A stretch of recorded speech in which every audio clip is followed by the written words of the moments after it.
In this video, I want to talk about how you can add funds to your Webull account.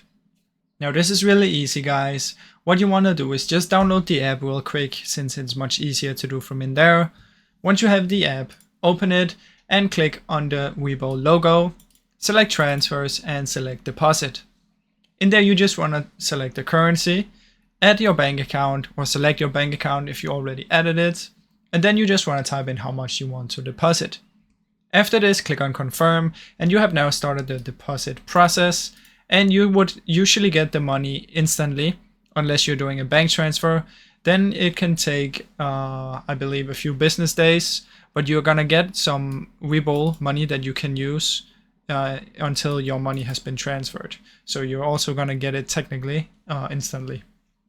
So this is the easiest way to do this, guys. I really hope you enjoyed this short video. If you did, please leave a like and subscribe, as it helps me out a ton. Thank you so much for watching.